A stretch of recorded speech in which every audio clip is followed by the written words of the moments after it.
মায়ার নবী বড় এতিম, এই নবীর মা নাই, বাবা নাই।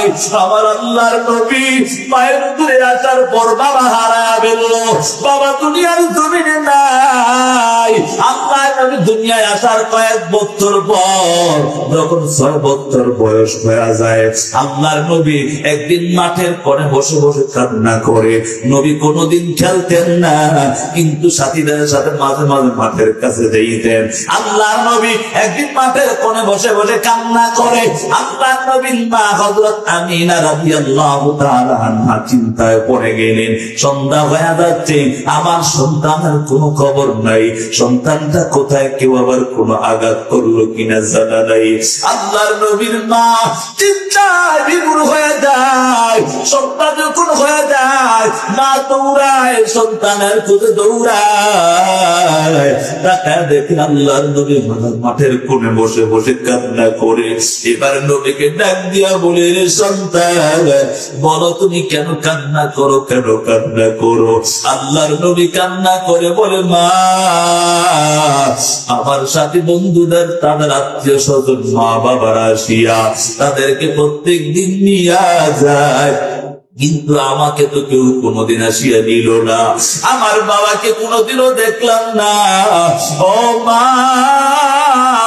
আমার বাবার খবর কোনোদিন পাইলাম না। আল্লাহ নবীর মা চোখের পানি ছেড়ে ছেড়ে বলে, এরে সন্তান, তোমার বাবা তো তুমি পেটে আসার পর দুনিয়া থেকে বিদায় নিয়ে চলে গেল। এমন বলার পর এবার নবীকে নিয়া আল্লাহর নবী এবং তিনার মা আমিনা এবং উম্মে আয়মানকে নিয়া আল্লাহর নবীর বাবার কবর জিয়ারত করবে। কবর জিয়ারত করতে গিয়া আসার পথে আবুয়া নামক স্থানের মধ্যে আল্লাহর নবীর মা হঠাৎ করে অসুস্থ অনুভব হয়। আল্লাহর নবীর মা এবার ডাক দিয়া বলে, এরে সন্তান, আমার বড় যন্ত্রণা শুরু হয়ে গেছে, আমার বুকে যন্ত্রণা শুরু হয়ে গেল, আমি মনে হয় আর বেশিক্ষণ টিকতে পারবো না। এবার ডাক দিয়া বলে, সাওয়ারিটা দাঁড়াও, আমাকে একটু জমিনের মধ্যে বিছায়া দাও, আমার বড় যন্ত্রণা শুরু হয়ে গেছে। আল্লাহর নবী তাকায়া দেখতে পায় মা কেমন যেন ছটফট করে।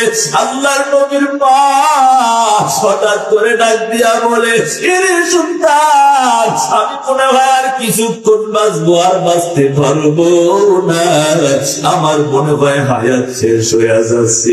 এবার নবী কান্না করে বলে, ওরে মা, আমি দুনিয়ার জমিনে আসিয়া বাবাও দেখলাম না, মায়ের আদর স্নেহ সোহাগ পাইলাম, কিন্তু এখন যদি তোমাকেও হারায় ফেলি, আমি কার কাছে যাবো রে মা? আল্লাহর নবী তাকায়া দেখি কিছুক্ষণ পর নবীর মাও দুনিয়া থেকে বিদায় নিয়ে চলে গেল। ওরে কলিজার টুকরা যুবক সন্তান, ইবাদত হাসিল করো, শিক্ষা অর্জন করে নাও।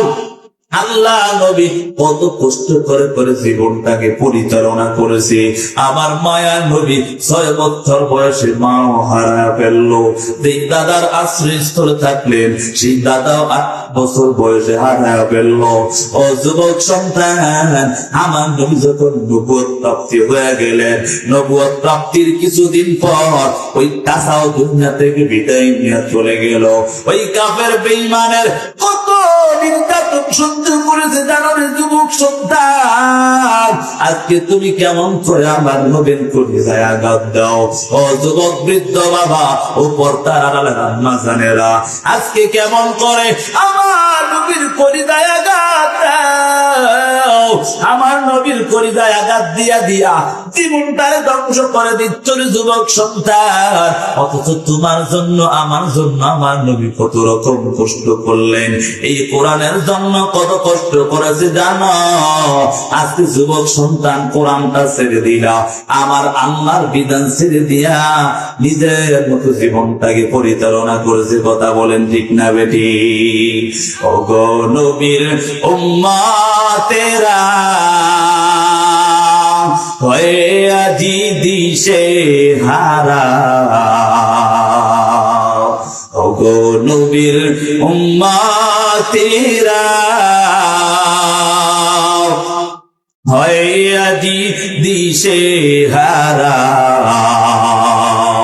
কোরআন হাদিসের তলো যখন চাহাতে মনে নবী বিনে কে তারাবে ফুলসিরাত মিজানে নবী বিনে কে তারাবে ফুলসিরাত মিজানে চলো চলো চলো মুমিন চলো নবীর সন্ধানে নবী বিনে কে তারাবে ফুলসিরাত মিজানে নবী বিনে কে তারাবে ফুলসিরাত মিজানে নবী আমার জীবন ভারে দিনের লাগি কষ্ট করে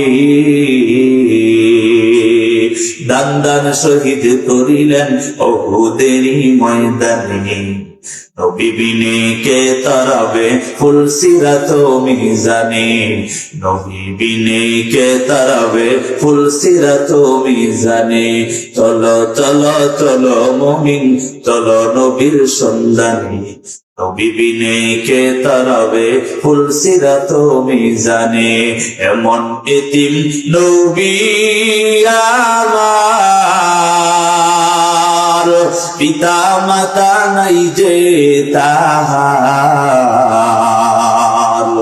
এমন এতিম নবী আমার পিতা মাতা নাই যে তাহার তারপরেও কত মারা মারলো তাকে দুশ্মনে নবী বিনে কে তারাবে ফুলসিরাত মিজানে নবী বিনে কে তারাবে ফুলসিরাত মিজানে চলো চলো চলো মুমিন চলো নবীর সন্ধানে নবী বিনে কে তারাবে ফুলসিরাত মিজানে নবী বিনে কে তারাবে ফুলসিরাত মিজানে নবী বিনে কে তারাবে ফুলসিরাত মিজানে এজন্য যুবক সন্তান ও বৃদ্ধ বাবা পর্দার আম্মা জানেরা ভালো করে বুঝো আল্লাহ নবীও বড় এতিম যেই নবীর মা নাই বাবা নাই আল্লাহ নবী একদিন রাস্তা দিয়ে হেঁটে যায় হঠাৎ করে তাকায় দেখতে পায় ছোট একটা সন্তান রাস্তার কিনারায় দাঁড়ায় দাঁড়ায় কান্না করে নবী ডাক দিয়া বলে এরে সন্তান তুমি কেন কাঁদো কান্নার কারণটা কি আল্লাহ নবী আমি আমার নবীর কাছে আমার কথা বলবো কারণ আমি বড় এতিম আমার নবীও বড় এতিম আমি সন্তানের মা নাই বাবা নাই আমার নবীরও নাকি মা নাই বাবাও নাই আল্লাহর নবী কলিজার মধ্যে নিয়া আল্লাহর নবী বুকের মধ্যে জড়াইয়া কেমন যেন ছোট সন্তানটাকে বুকে নিয়া ঘরের কিনারায় চলে গেল আম্মা জান হযরত আয়েশা সিদ্দিকা রাদিয়াল্লাহু তাআলা আনহাকে গিয়া বলে হে আয়েশা তাড়াতাড়ি গোসল করে দাও এই সন্তানটাকে গোসল করাইয়া পোশাক পরায় দাও আল্লাহর নবীর কথা শুনিয়ে আম্মা জান আয়েশা সিদ্দিকা রাদিয়াল্লাহু তাআলা আনহা সাথে সাথে গোসল করে পোশাক পরায় দিলেন এবার নবী হাতে হাতে ধরে ধরে মসজিদে নববীর মধ্যে চলে গেল মসজিদে নববীর মধ্যে যাওয়ার পর সন্তানটা কেমন যেন নবীর সামনে বসলেন আর নবী মিম্বারের মধ্যে বসে গেলেন এবার আল্লাহর নবী সন্তানটাকে টান দিয়ে আবার নবীর কাছে বসায়া দিলেন সাহাবায়ে কেরামের মনের মধ্যে কেমন যেন প্রশ্ন শুরু হয়ে গেল হায় রে আমার নবীর তো কোনো ছোট সন্তান নাই আমার নবীর সন্তান কাসেম তাহের ইব্রাহিম সবাই চলে গেল কিন্তু এই সন্তানটাকে সবার মনের মধ্যে প্রশ্ন আল্লাহ নবী তাকায় দেখে কেমন যেন চেহারার মধ্যে প্রশ্নের চাপ এবার নবী ডাক দিয়া বলে ও সাহাবায়ে কেরাম শুনো তোমরা কি জানো আমি নবীর মা নাই বাবা নাই তোমরা সবাই কি জানো সকল সাহাবায়ে কেরাম বললেন ইয়া রাসূলুল্লাহ আমরা সবাই জানি আপনার মা নাই বাবা নাই আপনার মা বাবা দুনিয়া থেকে বিদায় নিয়েছে আমি নবী বড় এতিম এই যে ছোট সন্তান সাকায়া কি দেখো না এই ছোট সন্তানটারও মা নাই বাবা নাই এই সন্তানটা বড় এতিম ও সাহাবায়ে কেরাম শুনে নাও, আমি আজকে তোমাদের কাছে বলে যাই, এই এতিমদেরকে যারা পাবে, ওই এতিমদেরকে পাইয়া মাথার মধ্যে যদি হাতটা বুলায় দেয়, ওই হাতের নিচে যত চুল থাকবে, এই চুল পরিমাণ সওয়াব আল্লাহ তাআলা আমলনামায় দিবে। সুবহানাল্লাহ। এই জন্য যদি বাবা বলি মাদ্রাসার ছাদের কাজ হবে, একজন লোক দাঁড়ায় বলেন হুজুর আমি চাই ওই মাদ্রাসার জন্য 10,000 টাকা 20,000 টাকা দিব, কোন বাবা যেন আল্লাহ কবুল করে। বাবা মুসাফির মানুষ আছে, চিন্তা করো ওহা আল্লাহ নবী হাদিসের মধ্যে জানা যান, ও দুনিয়ার উম্মতের দল, দুনিয়ার মধ্যে যারা কোরআনওয়ালা, যারা কোরআনের হাফিজ, ওই কোরআনওয়ালারা আসরের ময়দানে যাওয়ার পর আল্লাহ তাআলা বলবে 6,666 আয়াত মতান্তরে কম বেশি কোরআনের আয়াত 6,666, ওই 6,666 আয়াত তেলাওয়াত করবি। আল্লাহ তাআলা ডাক দিয়া বলবি, এরে কোরআনের হাফিজ, দুনিয়ার জমিনে যেমন করে তার 3 কোরআনের তেলাওয়াত করেছো, আজকে এই কঠিন হাজারের ময়দানে এক এক আয়াত করে তেলাওয়াত করবি, আর এক এক টানা করে উপরে উঠতে থাকবি। সুবহানাল্লাহ। কোরআনওয়ালাদের দাম আছে না নাই? আসেনি? এ বাবা আপনার কাছে থাকতে পারে না, কিন্তু আমার রবের কাছে কোরআনওয়ালাদের দামের চেয়ে অন্য কারো দাম হতে পারে না। একটু টাকা দেখি সৈয়দপুর বড় মসজিদের ইমাম সাহেব, বাবা টাকা দেখেন কুচনিয়া দেখবেন কি ধনী না গরিব। অনেক ইমাম সাহেবের বড় বড় মসজিদের ইমামতি করে, কিন্তু বাবা বড় অন্য একবারে গরিব ছিল, অসহায় ছিল, কিন্তু আবার ওই বাবার পরিশ্রম, সন্তানের পরিশ্রমকে কবুল করিয়া যখন বড় মসজিদের খতিব বানালো, আপনাদের কোন এমপি সাহেবকে এসে কোনোদিন বলতে পারবেনি ইমাম সাহেব আপনি পিছনে দাঁড়ান আমি ইমামতি করি। হ্যাঁ, টাকা দেখো, টাকা দেখো, ইমাম সাহেবের পিছনে যাওয়ার সুযোগ নাই। অথিত কথা বোঝাতে চাচ্ছিলাম, ইমামের পিছনে যদি গরিবের সন্তান হয়, তারপর নেতাও পিছনে দাঁড়াবে, সামনে দাঁড়ানোর সুযোগ না। এজন্য বৃদ্ধ বাবা একটু টাকা দেখো, সন্তান কোন কোরআনের জ্ঞান অর্জন করবে, কোরআনের জ্ঞান অর্জন করে করে জীবনটাকে সুন্দর বানায় নিবে যুবক সন্তান।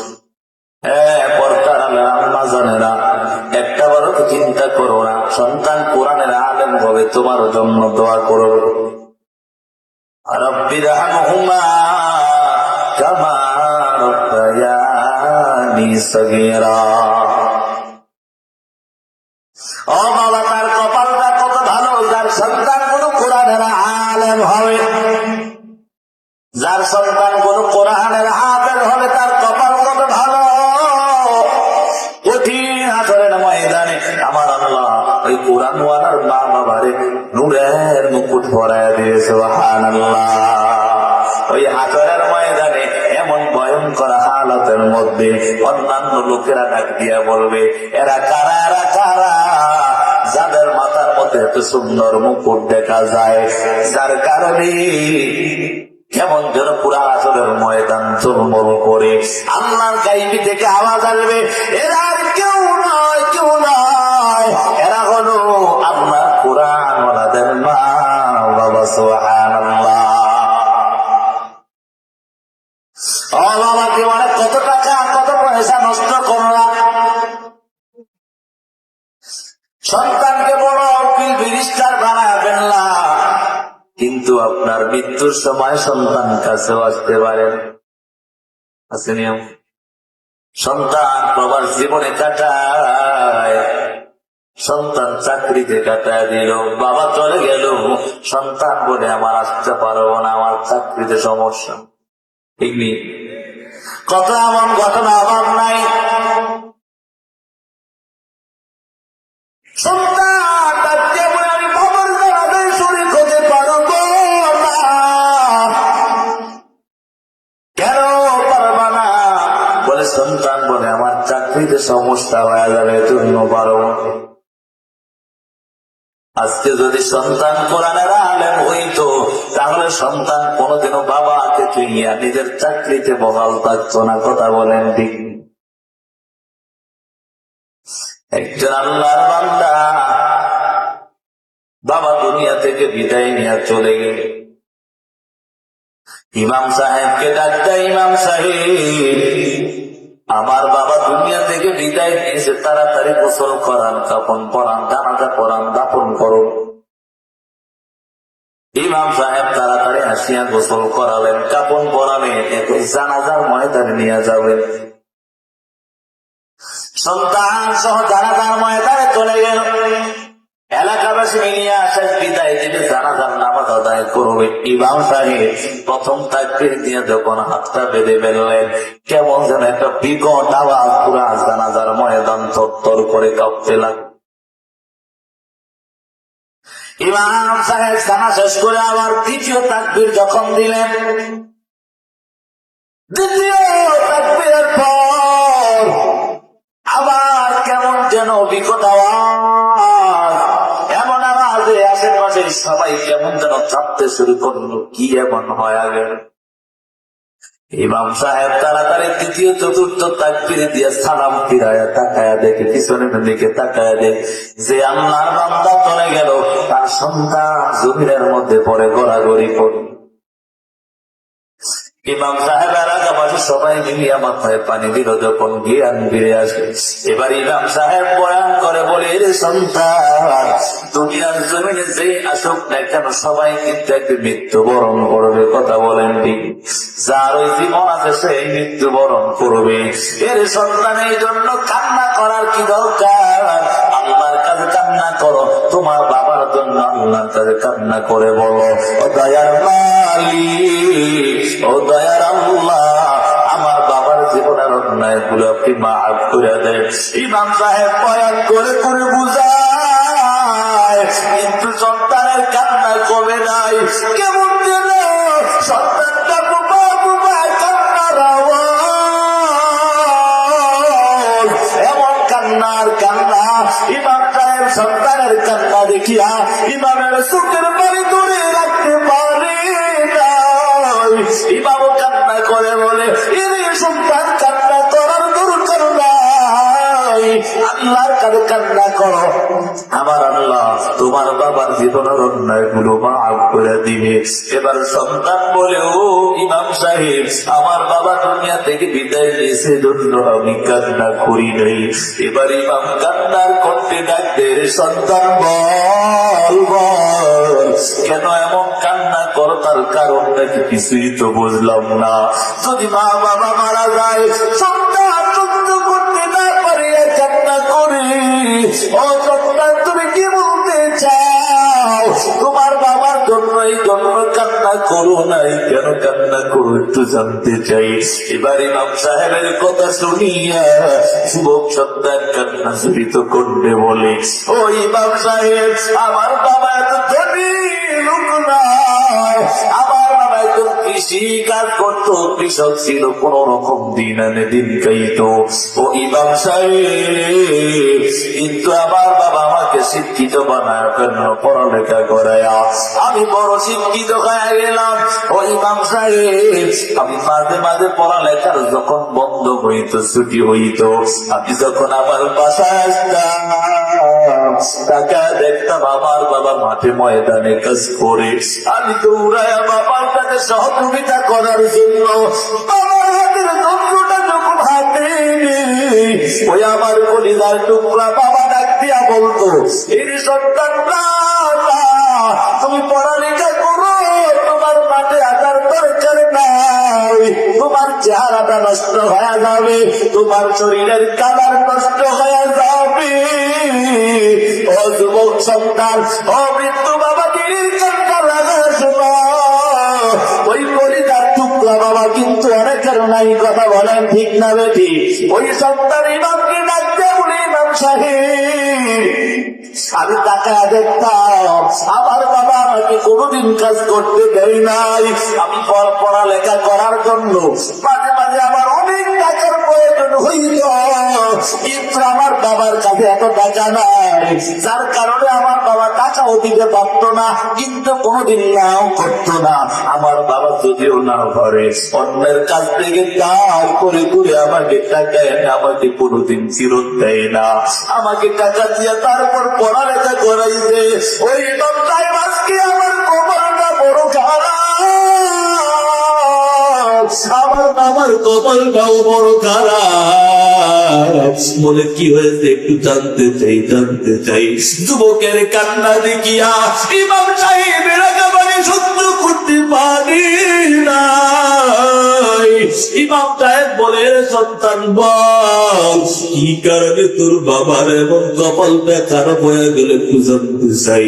এবার সন্তান কান্না করে আর চোখের পানি ছেড়ে বলে, ওই ইমাম সাহেব এত কষ্ট করে করে নিতে না খাইয়া আমার বাবা এত কষ্ট করেছে, আমাকে পড়ালেখা করাইছে, কিন্তু আজকে আমি আমার বাবার শেষ বিদায়টা পর্যন্ত দিতে পারলাম না।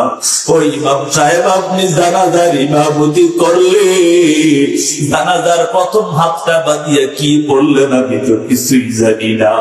ও ইমাম সাহেব দ্বিতীয় তাকবীর দেওয়ার পর আপনি কি দোয়াটা বললেন আমি জানি না। ও ইমাম সাহেব আপনি তৃতীয় তাকবীরের পর কি দোয়া বললে আমি তো কিছুই জানলাম না। আল্লাহর বান্দা কান্না করে বলো, ইমাম সাহেব বাবার জীবনের সব সম্পদ আমার পিছনে খরচ করে দিল, অথচ আমি একটু তেলাওয়াত করতে পারি নাই। ও বৃদ্ধ বাবা, তোমার সন্তানটা যদি কোরআন পড়তে না পারে তোমার কপালটাতে এমনি ধ্বংস হয়ে গেল।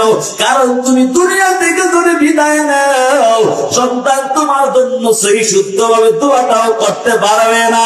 ও পরিবার টুকরা যুবক সন্তান, ও বৃদ্ধ বাবা, পর্দার আড়ালের মাগো, ভালো করে বুঝো, কোরআনটাকে সিনায় ঢুকাও, আল্লাহর আযাবের ভয়টা নিয়ে জীবনটাকে সুন্দর করো।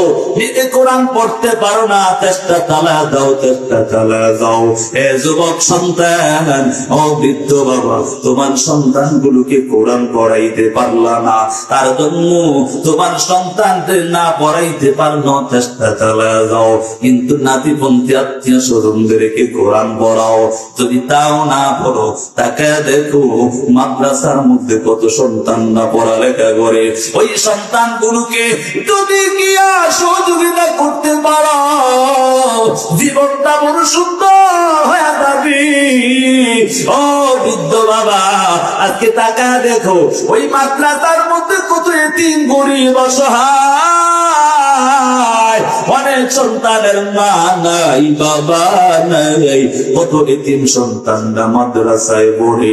ওই সন্তান গুলো টাকা দেখো, এরে বাবা তোমার সন্তানের শীতের সময় একটা পোশাক হয় না, দুইটা তিনটা পোশাক তুমি ক্রয় করে দাও, অথচ টাকা দেখো ওই মাদ্রাসা গুলোর মধ্যে কত সন্তান এতিম অসহায় গরিব। ওই সন্তান গুলো ভালো পোশাক ক্রয় করতে পারে না, ভালো খাবার ক্রয় করতে পারে না। ও বাবা, আজকে আপনি সন্তানের বাবা আছেন বিদায় আপনার সন্তানের এত কিছু করলেন, অথচ টাকা দেখেন ওই মাদ্রাসার সন্তান, তার মা নাই বাবা নাই, অনেক সন্তান অসহায় গরিব সন্তান। ওই সন্তান গুলো একটাও খবর নিলা না, ওই এতিমদের খবর নিলা।